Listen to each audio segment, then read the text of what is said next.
नमस्ते, आप सभी का स्वागत है मेरे चैनल में चिराग एस्ट्रोलॉजी। और हम बात कर रहे हैं सूर्य जो कि 17 अक्टूबर को ट्रांजिट कर रहे हैं और वो कन्या से तुला में जा रहा है। तुला उनकी नीच राशि है और वो ट्रांजिट बहुत इंपॉर्टेंट है।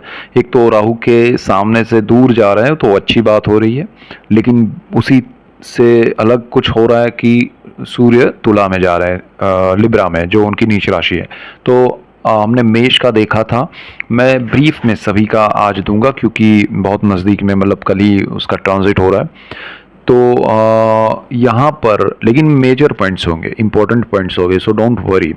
यहाँ पर हम वृषभ से शुरू करते हैं। तो वृषभ वालों के लिए देखिए, सूर्य जो है वो आपके वृषभ लग्न और राशि के लिए अगर हम बात करें तो लग्न को ज़्यादा इंपॉर्टेंस दीजिए। यहाँ पर वृषभ वालों के लिए तुला में सूर्य जो है वो छठे भाव में जाएंगे।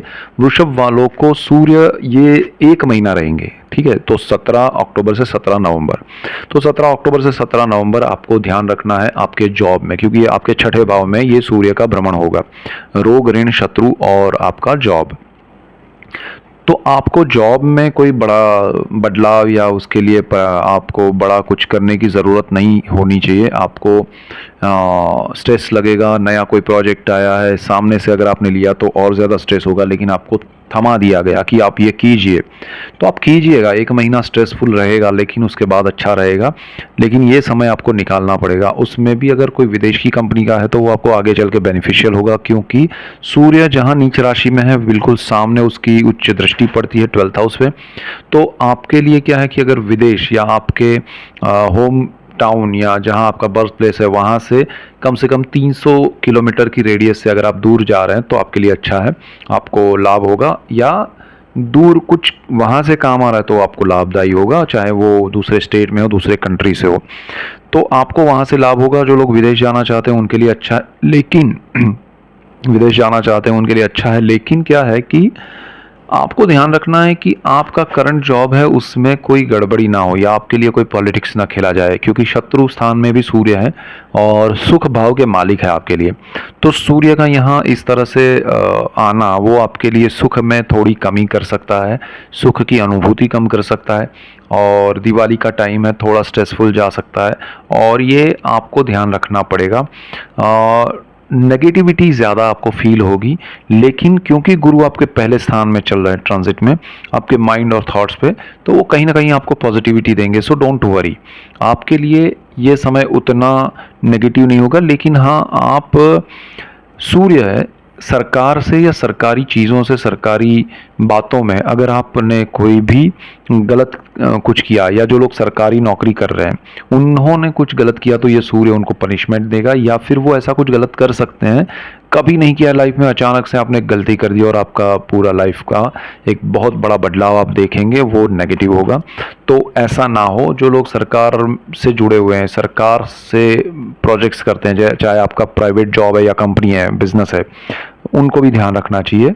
उनके साथ मिलकर जो कुछ कर रहे हैं उसमें कहीं ना कहीं प्रॉब्लम्स, हर्डल्स आ सकते हैं या आपके पैसे अटकेंगे। लोन या कर्ज आपका बढ़ सकता है। लोन लेके बड़ा कोई लोन लेने की अभी ये समय में कोशिश नहीं करनी चाहिए। और जो लोन चुकाने के लिए आपने ये समय को चुना है 17 अक्टूबर से 17 नवंबर, तो वो टफ रहेगा, तो थोड़ा ध्यान देना है। आप विदेश में हैं, विदेश जाना चाहते हैं, विदेश में सेटल होना चाहते हैं, यही सूर्य आपको मदद करेगा। जो लोग अपना होम टाउन छोड़ के, बर्थ प्लेस छोड़ के दूर जा रहे हैं और जा चुके हैं, उनके लिए ये समय अच्छा रहेगा।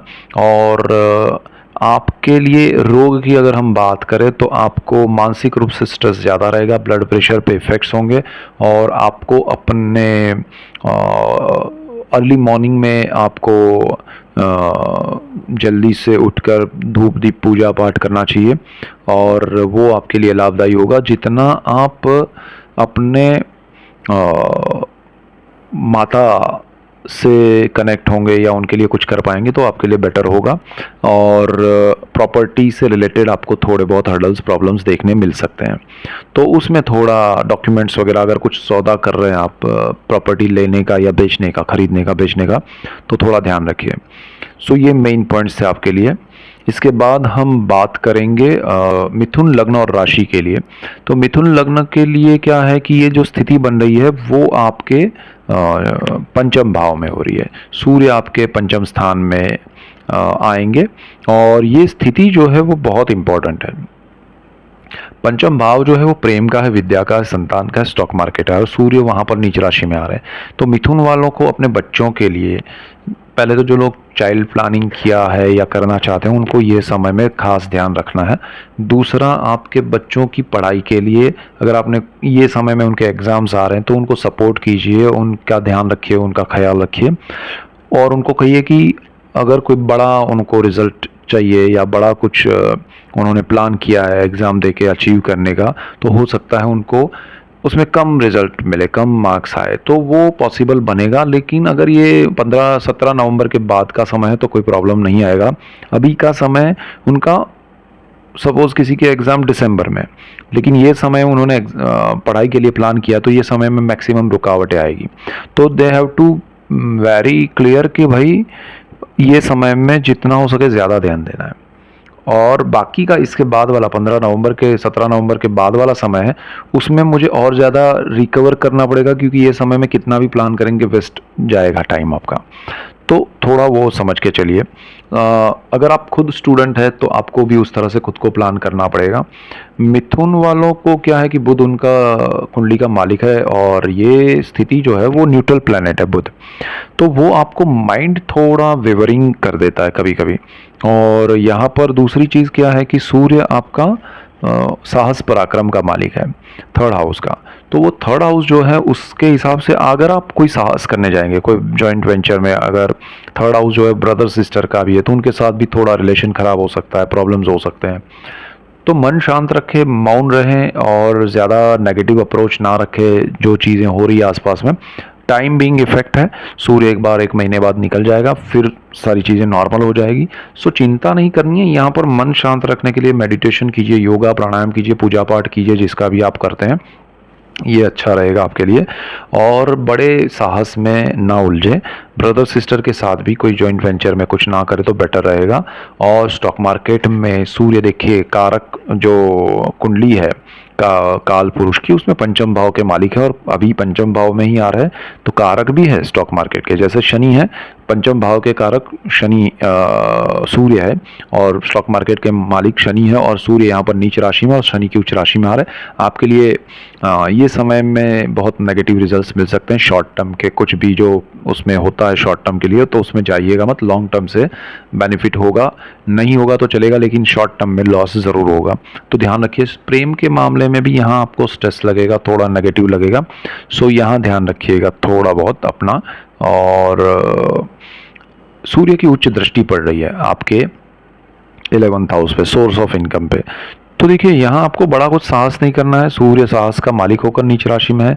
जो लोग मीडिया में है, एचआर में है, पब्लिक रिलेशन में है, जो लोग कम्युनिकेशन के फील्ड में है, उनके लिए थोड़ा टफ टाइम रहेगा, लेकिन इनकम में प्रॉब्लम नहीं आएगा। तो ये एक अच्छा है।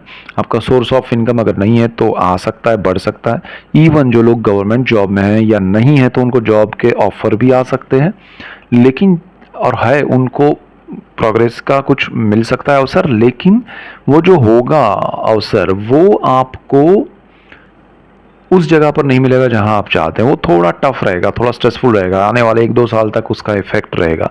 तो वो ज़रा आप देख लीजिएगा, बाकी कोई ऐसा उस मामले में नेगेटिव नहीं है। सिर्फ पंचम भाव को लेके ध्यान रखिए, अपने संतानों का ध्यान रखिए। अगर आप स्टूडेंट है तो आप अपना ध्यान रखिए। प्रेम के मामले में थोड़ा नेगेटिव है और स्टॉक मार्केट में पूर्ण रूप से नेगेटिव है। इसके बाद हम बात करेंगे कर्क राशि और लग्न के लिए। तो कर्क वालों के लिए यहाँ पर जो सूर्य है वो तुला में आ रहे हैं 17 अक्टूबर को, और वो आपकी कुंडली के चतुर्थ भाव में आ रहे हैं। चतुर्थ भाव जो है वो सुख का भाव है, जमीन है, मकान है, वाहन है, माता है, आत्मा है और जीवन के सारे सुख की अनुभूति है, वो चतुर्थ भाव है। अब चतुर्थ भाव में सूर्य नीच राशि में आ रहे हैं, तो आपके लिए ये संभालना जरूरी है, क्योंकि सेकंड हाउस जो आपका परिवार है पूरा, उसका मालिक सूर्य है, वाणी का स्थान है वो, और आपके धन संचय का है, और वो चतुर्थ भाव में आ रहा है। तो हो सकता है आपको सुख की अनुभूति ना हो, लेकिन सुख के पीछे एक दौड़ लगाए आप और उस वजह से आप कुछ खोएं। आप पैसा खो सकते हैं, संपत्ति खो सकते हैं, धन संचय जो किया है उसमें, या परिवारजनों से दूर जा सकते हैं। परिवारजनों को आपसे एक डिस्टेंस फील होगा, आपको खुद को एक फीलिंग होगी कि हम दूर हो रहे हैं। तो वो फीलिंग का होना ये सूर्य करा सकता है, लेकिन ये टाइमिंग इफेक्ट है, 1 मंथ के लिए सूर्य है। तो आप क्या कीजिए, मौन रहिए, मन को शांत रखिए, जिससे आप किसी को हर्ट ना करें या आप खुद हर्ट ना हो दूसरों से, और समय निकल जाने दीजिए। 17 अक्टूबर से 17 नवंबर 1 महीना जाने दीजिए, उसके बाद वापस चीज़ें बेहतर होगी। लेकिन ऐसा इस बीच में अगर आपने कर लिया कि जो रिलेशन ही ख़त्म कर दे, तो वो ना हो, ज़रा ध्यान रखिएगा। दूसरी तरफ सूर्य आपको बहुत कुछ दे सकता है। क्या दे सकता है? तो सूर्य आपके कर्मस्थान पर उच्च दृष्टि कर रहा है। हो सकता है आपको सरकार से लाभ हो, आपको सरकारी नौकरी नहीं है तो मिल सकती है, आप वेट कर रहे हैं किसी सरकारी जॉब के लिए तो मिल सकती है, आपका इंक्रीमेंट प्रमोशन हो सकता है, आपको गवर्नमेंट के प्रोजेक्ट्स, अगर आप बिजनेस कर रहे हैं तो आपको गवर्नमेंट से कोई प्रोजेक्ट्स मिल सकते हैं। तो वो आपके लिए स्ट्रेस का कारण भी बन सकता है कि भाई जहाँ जॉब मिला वो दूर है, हमने सोचा वो जगह नहीं है, वो पोस्ट नहीं है, कुछ भी होगा, जो आपके मन का है वो नहीं होगा, तो वो सुख की अनुभूति नहीं होगी। लेकिन एक तरफ आनंद होगा, होना चाहिए कि भाई हमें कुछ मिला है, सरकारी नौकरी मिली है, लेकिन उसका आनंद इसलिए नहीं मिलेगा, जो आपने सोचा था वो नहीं मिला, तो वो बाद में अचीव कर लीजिएगा, लेकिन जो मिला है उसका आनंद लीजिएगा। पिता से आपको लाभ होगा, पिता के आशीर्वाद मिलेंगे, पिता से आपको सुख समृद्धि मिल सकती है, पिता के लिए अगर आप कुछ करना चाहते हैं वो कर पाएंगे। आप अपने माता की हेल्थ को लेके चिंता करनी चाहिए आपको, उनके लिए कुछ भी प्रॉब्लम है तो ओपिनियन लेना चाहिए, तो ये ज़रा ध्यान रखिएगा। और वाणी को शांत रखिएगा, वाणी को मौन से ज़्यादा इफ़ेक्ट आपको अच्छा मिलेगा। मौन रहेंगे, उस भले कुछ भी हो लेकिन मौन रहिएगा और मन में ईश्वर का नाम लीजिएगा, और हो सके तो मेडिटेशन, प्राणायाम, योगा कीजिए, नाम और पूजा यंत्र पाठ कीजिए मन शांत रखने के लिए। एक तो आपका लग्नेश चंद्र है, तो चंद्र वैसे भी मन का कारक है, और यहाँ सूर्य नीच राशि में जा रहे हैं, तो आपको ये समय में बहुत संभालना ज़रूरी है। अदरवाइज़ आपको कर्मस्थान को लेके बहुत अच्छा है, फैमिली का मालिक है पूरे परिवार का, तो परिवार से थोड़ा कलह विग्रह ना हो जाए, वो ज़रा ध्यान रखिएगा। अगर आप विदेश जा रहे हैं तो जा सकते हैं, लेकिन परिवार से रूठ कर नहीं या उनसे रुक्ष होकर नहीं, ठीक है, एक बॉन्डिंग रख के जाइएगा तो अच्छा रहेगा। ये 3 राशियों के लिए, 3 लग्नों के लिए मैंने सूर्य का भ्रमण बताया, इसके बाद वाला नेक्स्ट वीडियो में देखेंगे। So that's it for today, keep watching Chirag astrology. Thank you for watching, God bless you and goodbye, thank you.